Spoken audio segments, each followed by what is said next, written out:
2003కి వెళ్ళిపోయి నిమ్మకూరులో ఈవెంట్ జరిగింది. ఆ ఈవెంట్ ఏంటి అని నేను ఎవరి గురించి చెప్పాల్సిన అవసరం. కొన్ని ఇష్యూస్ వల్ల నేమ్స్ మెన్షన్ చేయలేకపోతున్నా సార్. రీసెంట్ గా ఒక స్టార్ హీరోని ఒక పెద్ద వ్యక్తి మాటలో అన్నారు. దాని గురించి మీ ఒపీనియన్ ఏంటి?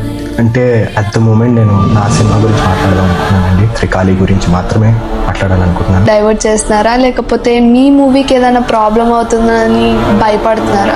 అంటే భయం అంటే భయం కాదు. ఇక్కడ ఏమైపోయిందో నేను మీకు చెప్తానండి. ఇప్పుడు ఈ పర్సన్ ఎవరైతే ఉంటారో, మాట్లాడే వాళ్ళు ఎవరైతే ఉంటారో వాళ్ళ ఫీలింగ్ ఏముంటుంది అంటే ఇప్పుడు నేను ఒక పాయింట్ కి రీచ్ అయిపోయాను, నన్ను ఎవరు ఏం చేయలేరు, ఏముంది అనుకుంటారు. బట్ మనం ఏంటనుకున్నారు, వాళ్ళ పైన ఉంటారు చూడండి, 2-3 ఉంటారు. వాళ్ళని చూసి వాళ్ళ మీద రెస్పెక్ట్ మనం ఒక పని చేస్తాం. అది వీళ్ళకి అర్థం కాదండి. వీళ్ళు ఏమనుకుంటారంటే బేసికలీ తను ఎవడు, వీడి పేరేంటి కూడా మనకు తెలిసి ఉండదు.